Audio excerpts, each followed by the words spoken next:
अस्सलामु अलैकुम वरहमतुल्लाहि वबरकातुहू। यूट्यूब का channel guide to learning English में आपका खैर मकदम है। मैं हूं मोहम्मद शहाबुद्दीन, एक शानदार वीडियो के साथ। दोस्तों, आज से हम शुरू करने वाले हैं एडवांस इंग्लिश स्ट्रक्चर्स, यानी अंग्रेज़ी के मॉडर्न और ज़रूरी स्ट्रक्चर्स की बहस, जिनमें हम बहुत सी मुफीद और अहम ताबीरात पढ़ने वाले हैं और ये जानने वाले हैं कि इनका इस्तेमाल कैसे, कब और कहाँ होता है। अंग्रेज़ी लिखने, पढ़ने और बोलने के लिए इनका जानना बहुत ज़रूरी है। इनके मुख्तलिफ हिस्से यानी पार्ट्स हो सकते हैं। ये पहला हिस्सा यानी पहला पार्ट है। आसानी के लिए इन सभी स्ट्रक्चर्स का PDF फाइल भी बना दिया गया है। लिंक नीचे डिस्क्रिप्शन में है, आप जाकर ज़रूर डाउनलोड करें। आगे बढ़ने से पहले दोस्तों, अगर आप इस चैनल पर नए हैं तो चैनल को सब्सक्राइब कर लें और ऑल का बटन प्रेस करना हरगिज़ भी ना भूलें, ताकि इस तरह की मज़ीद वीडियोस आपको बर वक्त मिलती रहें। तो चलिए शुरू करते हैं। Although, even though, even if, no matter, may plus verb one, सब एक ही माना में इस्तेमाल होता तकरीबन, अगरचे, भले ही, चाहे वगैरह। ऐसे जुमलों में though, although, even if, no matter, ये जो शुरू के हैं 4-5, उसके बाद सब्जेक्ट, उसके बाद कोई भी वर्ब का इस्तेमाल होता है। लेकिन में से पहले सब्जेक्ट, में का जब इस्तेमाल करेंगे तो में से पहले सब्जेक्ट आ जाता है, उसके बाद वर्ब की पहली शक्ल यानी वर्ब वन का इस्तेमाल होता है। सबका तकरीबन एक ही माना है, इसलिए एक जगह सबको लिखा गया है। जैसे although he is illiterate he behaves well, अगरचे वो अनपढ़ है, इलिटरेट के माना अनपढ़, जाहिल, अगरचे वो अनपढ़ है फिर भी उसका बर्ताव अच्छा है। देखिए, शुरू में दो का इस्तेमाल हुआ, आगे सब्जेक्ट और वर्ब वगैरह जो भी है इस्तेमाल हुआ, सब इसी तरह इस्तेमाल होगा। Though we gave him money he didn't buy the book, अगरचे हमने उसे पैसा दे दिया है फिर भी उसने किताब नहीं खरीदी। इस तरह he is happy even though he is पोर, पोर इसे पोर भी पढ़ते हैं और पुअर भी बोल सकते हैं। गरचे वो गरीब है फिर भी खुश है। Even if you forget me I will continue to remember you, चाहे तुम मुझे भूल जाओ मैं तुम्हें याद करता रहूँगा। इसी तरह अगला है no matter you abuse me I will continue to love you, चाहे तुम मुझे गाली दो, अगरचे तुम मुझे गाली दो लेकिन मैं तुम्हें मोहब्बत करता रहूँगा, मैं तुमसे मोहब्बत करता रहूँगा, प्यार करता रहूँगा। इस तरह अगला है he may be poor but he is satisfied, he may be poor but he is satisfied, may का जब इस्तेमाल होता है तो आगे बट भी लगता है। भले ही वो गरीब है फिर भी खुश है, अगरचे वो गरीब है फिर भी खुश है। नोट, ख्याल रहे कि दो, ऑल्दो वगैरह जो है शुरू के, उनको अगर शुरू में लिखेंगे, इस्तेमाल करेंगे तो बीच में यानी पहले क्लॉज के आखिर में कॉमा आएगा, लेकिन अगर बीच में लिखेंगे तो कॉमा नहीं आएगा। नीस कुछ लोग इन जुमलों में कॉमा के बाद यानी पहले क्लॉज के बाद यट या स्टिल वगैरह का इस्तेमाल करते हैं, लेकिन इसकी ज़रूरत नहीं है। अगर जुमला में कहीं दो, ऑल्दो वगैरह ना हो तब लगा सकते हैं, उसके मुतालिक सबक नंबर 84 में भी वजाहत आ चुकी है। अगला है हवेवर या एज, दोनों का अलग अलग इस्तेमाल होगा एक ही माना में तकरीबन, चाहे कितना भी या चाहे जितना भी। मिसालों समझ इसके जो स्ट्रक्चर है, पहला हवेवर का देखते हैं। हवेवर का स्ट्रक्चर है कि हवेवर लिखना है, उसके बाद कोई भी एडजेक्टिव का इस्तेमाल होगा, फिर कोई सब्जेक्ट, उसके बाद में, फिर वर्ब की पहली शक्ल का इस्तेमाल होगा। जैसे However big officer he may be, however big officer he may be, he can't be honest, वो चाहे कितना ही बड़ा ऑफिसर क्यों ना हो वह ईमानदार नहीं हो सकता या नहीं बन सकता। इसी तरह however hard he may work he can't be successful, वो चाहे कितनी ही मेहनत कर ले या चाहे कितनी भी मेहनत कर ले कामयाब नहीं हो सकता। इसी माना में है एज, उसका स्ट्रक्चर है वर्ब पहले लिखना है, वर्ब की पहली शक्ल यानी वर्ब वन, उसके बाद एज, फिर सब्जेक्ट, फिर विल, उसके आगे दूसरा क्लॉज आएगा, सेंटेंस आएगा। जैसे मिसालों समझते हैं, ट्राई एज यू विल, तो देखिए पहले वर्ब की पहली शक्ल है, उसके बाद एज है, फिर सब्जेक्ट है, फिर विल है। तो try as you will you can't get a job, तुम चाहे कितनी भी कोशिश कर लो तुम्हें नौकरी नहीं मिल सकती। इसी तरह अगली मिसाल है write as he will, write as he will I won't reply, वो चाहे जितना भी लिख ले या वो चाहे कितना भी लिख ले मैं जवाब नहीं दूंगा, मैं उसका रिप्लाई नहीं करूंगा।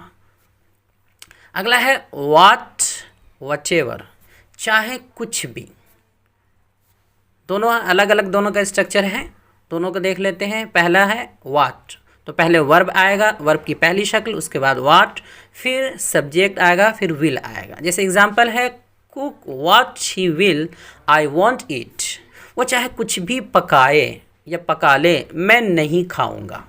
इस तरह speak what you will, speak verb की पहली शक्ल है, उसके बाद व्हाट है, फिर सब्जेक्ट है, फिर विल है, उसके बाद आगे सेंटेंस है। तो speak what you will I can pay heed to you, तुम चाहे कुछ भी बोलो मैं ध्यान नहीं दूंगा, मैं तवज्जो नहीं दूंगा। इस तरह वट एवर के लिए सबसे पहले वट एवर लिखेंगे, उसके बाद सब्जेक्ट, फिर मे, फिर वर्ब की पहली शक्ल। जैसे मिसालों समझते हैं। What ever you may right I want read, तुम कुछ भी लिखो मैं नहीं पढ़ूंगा। What ever you may right I want read, तुम कुछ भी लिखो मैं नहीं पढ़ूंगा। इस तरह what ever you may say I can't agree with you, तुम चाहे कुछ भी कहो मैं तुमसे इत्तेफाक नहीं कर सकता। इस तरह आगे बढ़ते हैं। अगला है वट एवर मे हैपन, ये तीन है यहाँ पर।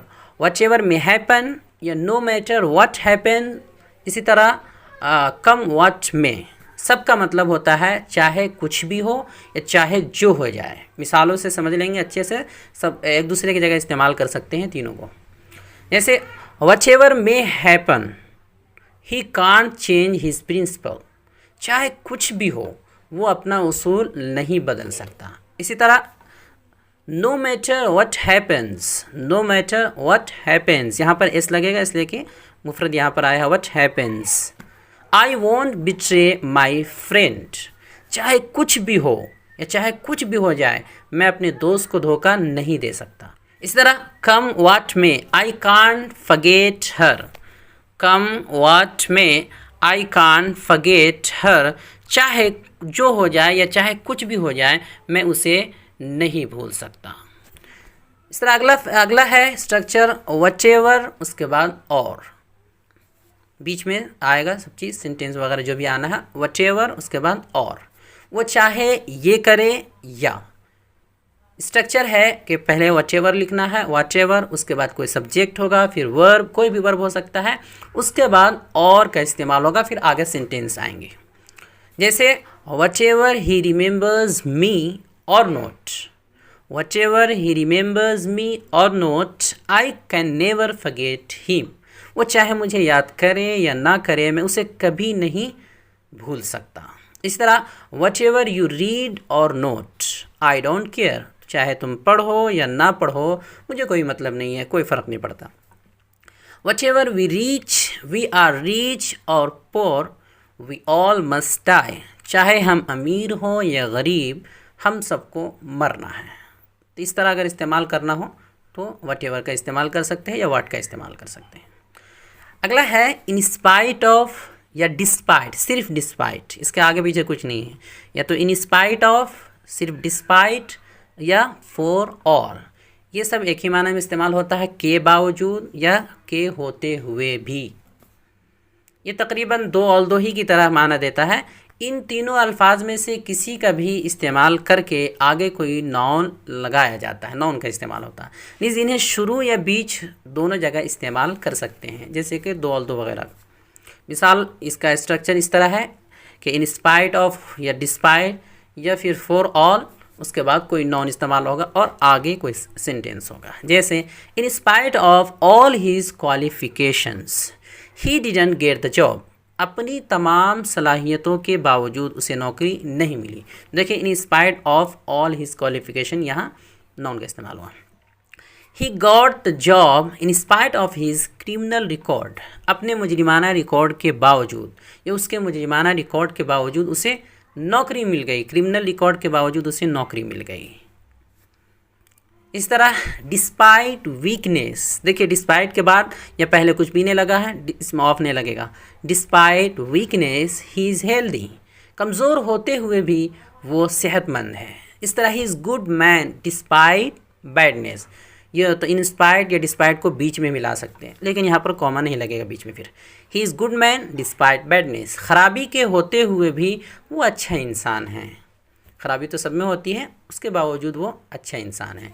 For all his wealth he is unhappy, या for all his wealth he is unhappy.